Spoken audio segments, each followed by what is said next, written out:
Good morning, YouTube. Today I have a 2015 Nissan Pathfinder. So this one have 100,000 miles already, okay, and got some bearing issue. Now, sometimes you not daily mechanic, or you're a partial mechanic, or you're a time-to-time mechanic.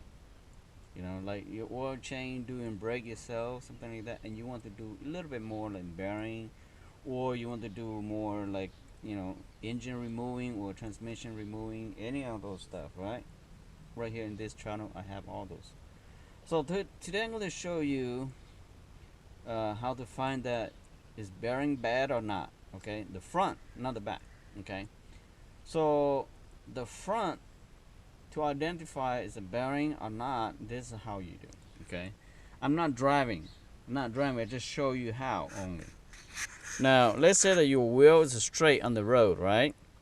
And you want to know if the bearing is bad or not. So what you do, slowly turn like this and back, turn like this and back. If the noise stay the same, so that means it not, maybe is the other side. So you do this way, turn this and back, turn this and back. So let's say that if you do this side, the noise, making hum noise doesn't change, but you do this side and then come back, and you rapidly you can hear increasing, the noise increasing, noise increasing, back, noise increasing, back, noise increasing, like that. Then that means that your bearing is bad. Okay, if let's say that it doesn't matter which way you turn, one side is increasing noise and the other is steady, the noise doesn't increasing, so that is your bearing is bad. Okay, so according to this one right here is bad. So on the passenger side front is bad one. So let's go changing that bearing. Okay, so I already test drive and I did not record it, that's why I did not show you when I test drive and the noise like that. But I have all the video, like the Honda one, Toyota one, I have those in my video. You can go watch to see how I test it. But exactly what I explained to you here is should be able to identify that your bearing is bad. Okay, turn it a little bit, yank it a little bit, yank it a little bit to see which side is making noise. If both sides is consistently noise the same, then that means it's not bearing, something else. But if one side is increasing, one side it doesn't, then that means it's your bearing. Clear? All right, let's go change the bearing. So I already take partial of this off. So what you have in here is the castle with the locking pin. I already took that out. And for you out there that don't have this impact, but you may have a breaker bar. Okay, this is not a breaker bar, but long enough to be able to break. Sometimes this is not long enough. You have to use something extended, couple feet more. Okay, so now when you have impact, most likely impact like this one right here, 700 or 800 foot-pounds should be able to take this out.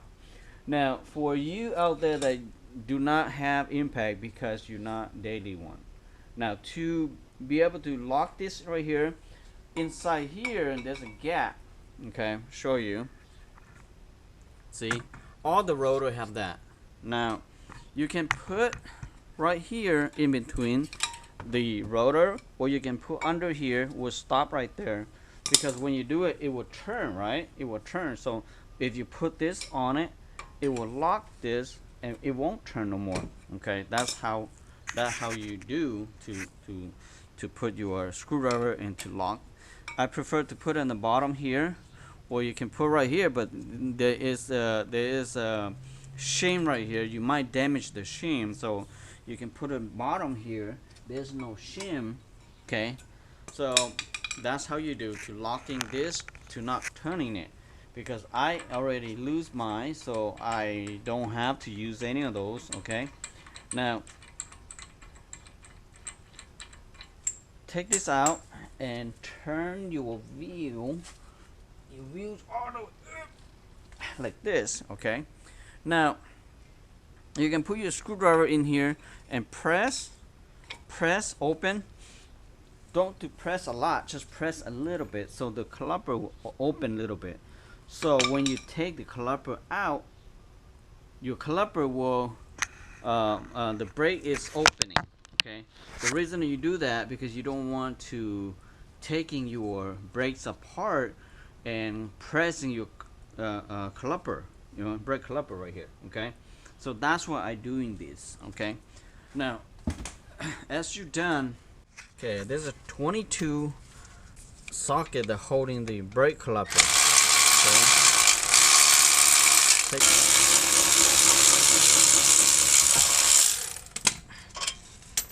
All right, and then you can tie this up or hanging somewhere that don't stress the brake line. Very much is free. Just take the rotor out.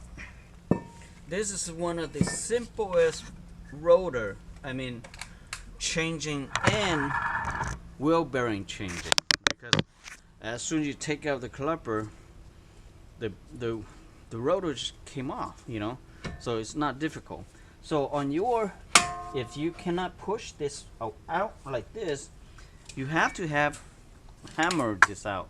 Don't hammer right here using something like screwdriver or whatever, like punch and push like this, and until this axle is free from right there, then you can take out the bearing. Now the bearing is very simple, and you can see right here there's the bolt right here holding, and there's another two in the bottom here. Now to access on that to go to the back, which is easy, let me show you. Take this out and then to the top. All my bolt is coming off already. Now remember, you have the ABS sensor or wheel sensor here, and take this out. The reason you have to take them out because this sensor here is locking in with the bearing. Okay, so you have to press this out. Okay, it's already split. Oop. Take out my sensor. So this sensor is pretty long. Now sometimes you have to in case yours rust, then you have a struggle, but mine's not, so pretty easy and simple. Okay, pretty easy and simple. Your ABS wheel sensor is go right there inside, so if you don't take it out, you damage your sensor, then that will cost you more money. Online is not that expensive, but auto part, they will break your legs and arm, and dealer, they will break your legs and arm. The reason they have this two hole right here, one on this side, because this one is fit on either side. You can put it on this side or on the driver's side. It's the same one. Okay, see that? You can hear already. So when you put load on it, you can even hear more. Okay, so that's why how you identify your bearing is bad. Okay, now if you're not sure, so easy to take them out. You can take both out and spin it to see you hear any noise on it. Sometimes you test drive, you're turning your wheel, you don't know which side. So just take the bearing out and do exactly what I just said, showing you right here. Spin it. Okay. Now let me show you the new one. This one I got it from AutoZone. The part number right there. I'm not sure you can see it. Alright, right there, DL 513296, that's what it is. Now let's spin the new one to see if the new one making the same noise. New one is very tight, you can't even spin. Is there something wrong with that if you can't spin it? No. When you have a good bearing, it's not supposed to be spin freely. So if you spin freely, that means your bearing is bad. So mine's not rust, it's not dirty, so I just clean it with an old claw right there, and that's all I do. And just put this one back in there.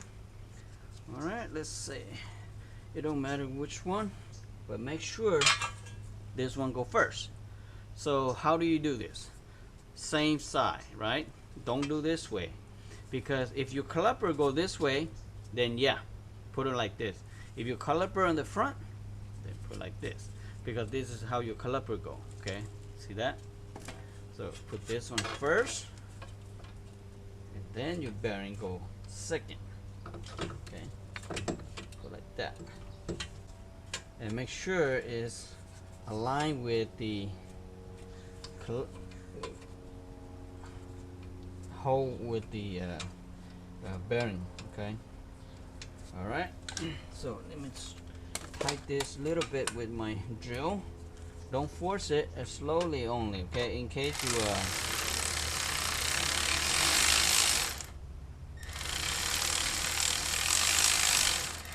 okay, I'm gonna hold like that. So it's already up here. So let's go second one.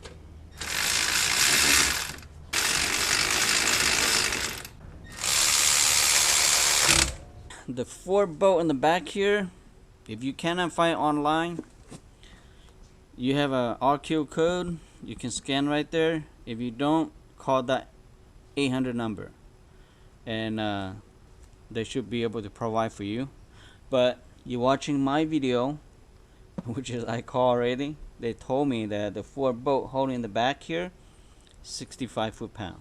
Okay, now when anything that size 17 and up, you can go up to the 80 foot-pound. Should be okay, but 65 foot-pound is that's all you need. Okay, so let's do.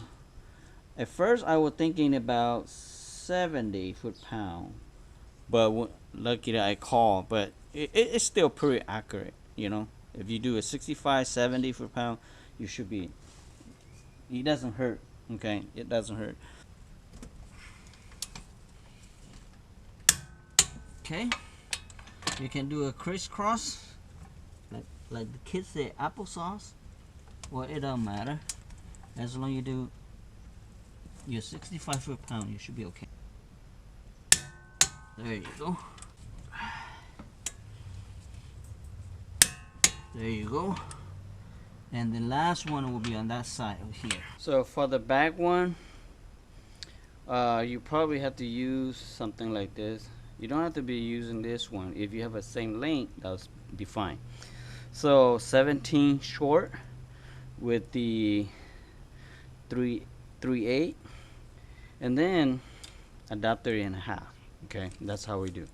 Unless you have a half, a 3/8 torque wrench, then you don't have to use the adapter.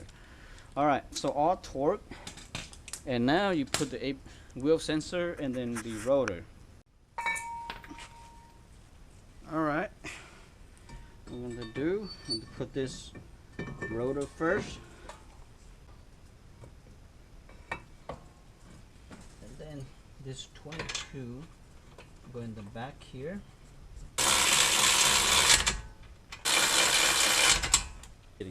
This will be 80 foot-pound on the back here. Okay, more room. Okay, do the bottom one.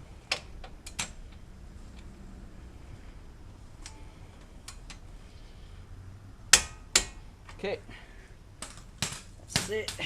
Turn the wheel back up.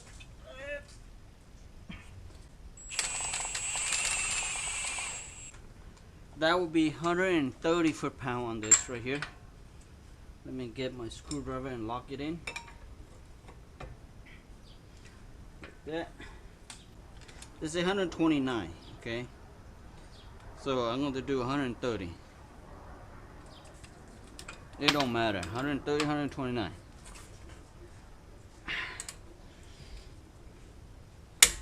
There. And that's it.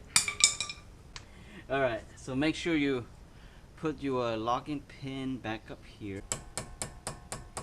There. That's it. Pretty easy and simple. So it's super easy, isn't it? Take less than 30 minutes. Okay. If you have impact tool, very fast. If you don't have one, probably take you 1 hour. But let's say that you pay somebody else a couple $100 for this, right? You can do yourself, save that money, and take your loved one to dinner, right? So pretty easy and simple. So now you know how to do yours. So if you don't have a torque wrench, talk about this guy. You can go auto part, renting one, because a lot of tool over there they can rent to you for free. Actually, you deposit your money, you get your money back. Okay, so a lot of times you don't want to buy one and then you never use again, but always use it for your wheel nuts or anything like that. So it's good to have one. All right, thank you for watching, and I spent enough of your time, and hopefully to see you subscribe to my channel. Okay, and go check my other video. There's tons of video, remove engine, doing brake, doing all kind of car.